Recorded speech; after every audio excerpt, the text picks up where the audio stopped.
I should get a beer can tattoo right here for how many beers I kill. It's a sad world. Damn it all. Hey guys, so Deadpool Killogy brought you part 1. Deadpool kills the Marvel Universe. Brought you part 2. Deadpool Killustrated. Now we're getting into part 3. And this is some really great meat and potato story here with a lot of fun shit.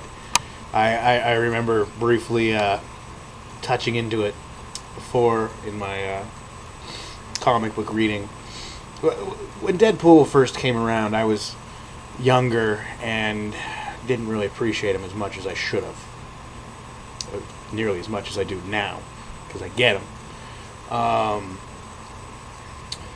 In any event,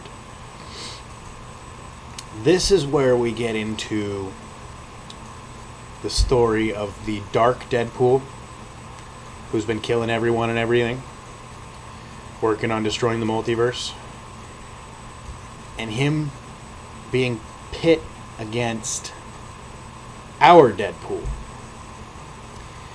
And the Deadpool core, all sorts of different Deadpools from around the multiverse represented in different ways. It's so great. To explain what I mean by that, this is Deadpool Kills Deadpool, Part 1. Brought to us by Comics Explained. Rob again, always. Rob Jefferson. Tip of the hat. Deadpool Kills Deadpool, Part 1. Dogpool. Come on. Let's get right into this. React. What's going on, guys? This is Rob, and as you guys know, whenever we make our Deadpool videos, whenever we talk about Deadpool, we cast aside all the seriousness in our videos. We cast aside the instructional method of the videos. And I don't know why I'm saying we. I cast aside the instructional method of the videos, and instead we replace it with humor. And so what we're going to be doing as our lead up to Deadpool Kills Deadpool is we're going to be doing the different versions of Deadpool, the characters that make up the Deadpool core, because the Deadpool core will be a main part of Deadpool Kills Deadpool in that story. So without further ado, let us jump into it. The first character we're going to be doing in this video is going to be Dogpool.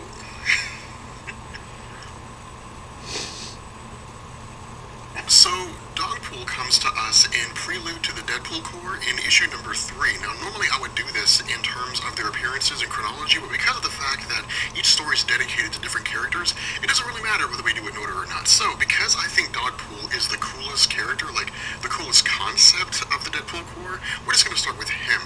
Now, what we do here is we pick up with a man named Dr. Braun, and what's taking place in this alternate reality, which of course the numerical designation isn't really given to us here, is that Dr. Braun is basically trying to establish a concept of, I guess, self-replicating or self-restoring mascara. And he's creating this for a company called Maybelline, which is, I guess, an alternate reality or a parody on the company Maybelline, which it's like that commercial, like, maybe she's born with it, maybe it's Maybelline. I don't know why I made that joke. Anyway, the fact remains that what happens here is that this project is basically very similar to the Super Soldier project from the Earth 616 continuity. Of course. So what happens here is that Dogpool is subjected to this. He's subjected to this chemical vat, but the problem is that as far as Dr. Braun's concerned, it seems as though it's basically failed, and that this self-repairing or self-replacing mascara project is going to be a total failure. And so what they do is they take this dog that's been named Wilson and they throw it in the dumpster in the back. And so what happens again with these alternate reality stories is that as the watcher is giving us this narrative, as he's telling us what it is that's taking place here, that this dog, that Wilson, basically breaks out of the bag in which he was in, telling us that he has a healing factor, and begins to go about and explore the world around him. And so what we're basically told here is that this dog is referred to as Deadpool, Merc with a Bark. Merc with a bark. So what happens here is we pick up with, this is ridiculous, we pick up with Dogpool as he's basically traversing, as he's walking around and as he's trying to figure things out. But the problem here is that every time he comes across anyone, they look at him and his his physical form being sort of disgusting as a result of having been electrocuted and so on. And so they basically ignore him entirely, or they run him pitchforks off. and torches. And so what happens here is the Watcher tells us that Wilson, that Dogpool, begins to have dark thoughts. Presumably he's considering suicide because his life is at this point where he doesn't see a reason to live. This is absolutely ridiculous. And so what happens here is he runs out in front of a car and plow right into by it. a car. Now, what happens as a result is that the car keeps on going, but he's found by a couple guys who work with a circus. Now, we're not explicitly told what this circus is or who it belongs to, because in truth, it's not really important. What happens here with the circus is that once Dogpool immediately recovers, again, due to his healing factor, they're caught in amazement by the fact that he was able to come back to life from this. And so what they begin doing is subjecting Dogpool to all these different sort of attractions, basically. And Dogpool is really interested in this because for him, it's a place of belonging. He feels like he actually belongs somewhere as part of the circus. And so we see him jumping through rings of fire. We see him being subjected to, to knife throws and different things like that. And any time that he's injured here, the fact remains that he's basically able to heal himself due to his healing factor. And so what happens is that ultimately Dr. Braun is present in the circus as they're watching this event take place, whereby the healing factor of Dogpool is effectively put to the test when they set him on fire. And so because he heals almost immediately, we find that Dr. Braun realizes that his experiment was a success, that in fact Dogpool is this new generation of people that have healing factors, or dogs that have healing factors, and so as a result, they can basically put this to use with regards to the military-industrial complex. And so what happens is that once the circus show begins to come to an end, Dr. Braun and his assistant try to capture Dogpool, and Dogpool attacks the two of them and then runs them off. And so as a result, they go back to the drawing board and they basically create a dog version of Wolverine. And so what they do is they travel back to the circus with this dog version of Wolverine, and they have this dog version of Wolverine immediately attack Dogpool. And so as the two of them start to fight, what Dogpool does is he almost seems to basically succumb here. He's almost totally defeated by the dog version of Wolverine. And in fact, in a very interesting turn of events, Dog Wolverine apparently has adamantium claws, and so he pops his adamantium claws and we get the signature snicked, and he again continues to chase Dogpool. And so what happens is Dogpool basically tricks Dog Wolverine into the interior of a cannon, and then he barks at one of the circus assistants, which indicates that I guess he wants the circus assistant to set off the cannon. And so as a result, Dog Wolverine goes flying into the air, and that's the end of him. He ends up in a vat, and he kind of disintegrates, and then that's that. And so what we find is that the real Deadpool, Wade Wilson from the Earth 616 continuity, appears, and he basically says he's here to grab Dogpool so that they can save the multiverse. And that's where the story ends. So that's the origin of Dogpool. That's pretty much the story. It's weird.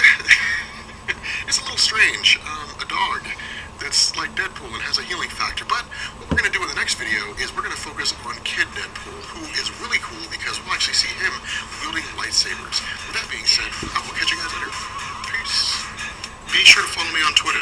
There you can keep up with all the updates from Comics Explained and talk to me directly. Alright. They call me Deadpool, I'm hella fast. Kid, I murk the bad guys and get some ass. Got blades for days, got guns galore, got combo moves, evades and more. With bear traps and hand grenades, pull the pistol like a maniac right in your face. Popping off caps, leave a trail of cuts. Sitting on my chair, scratching my nuts. I can't die, I'm invincible, but if you'd like to try, then I'll cruise your... So, no, it's great. We're going to see Kidpool. Si Casa Flores, find your flavor. I turn my autoplay off, and then every once in a while it just kicks over to a repeat. Anyways, no worries about technology taking over the world. Can't even do what's fucking told. Stupid technology. Stupid computer. Stupid webcam. I'm in charge. But yeah, we're going to get to see Kidpool, Lady Deadpool, Galactapool. I mean, that's like Galactus if he was Deadpool. And I mean, ultimately, it's just tons of Deadpools. I'm pretty sure what Rob would say, though. I tip my hat to Rob, so I'll go along with this. Pretty sure Rob would say that the coolest Deadpool is Panda Pool. That's right, Panda Pool. Like the thing that's supposed to be a bear, but it's not a bear. Black and white, more closely related to cats, eats bamboo. Pandas. Panda Pool. How can you argue with that? Deadpool Panda. Let me know what you guys thought. Put it down below. Dogpool, huh? Pretty fun story. I liked it. Let me know if there's any other comic related stuff also if you're interested in hearing about, finding out about, you know, because I can do that. Like, share, and subscribe. And mi corazón es para ti.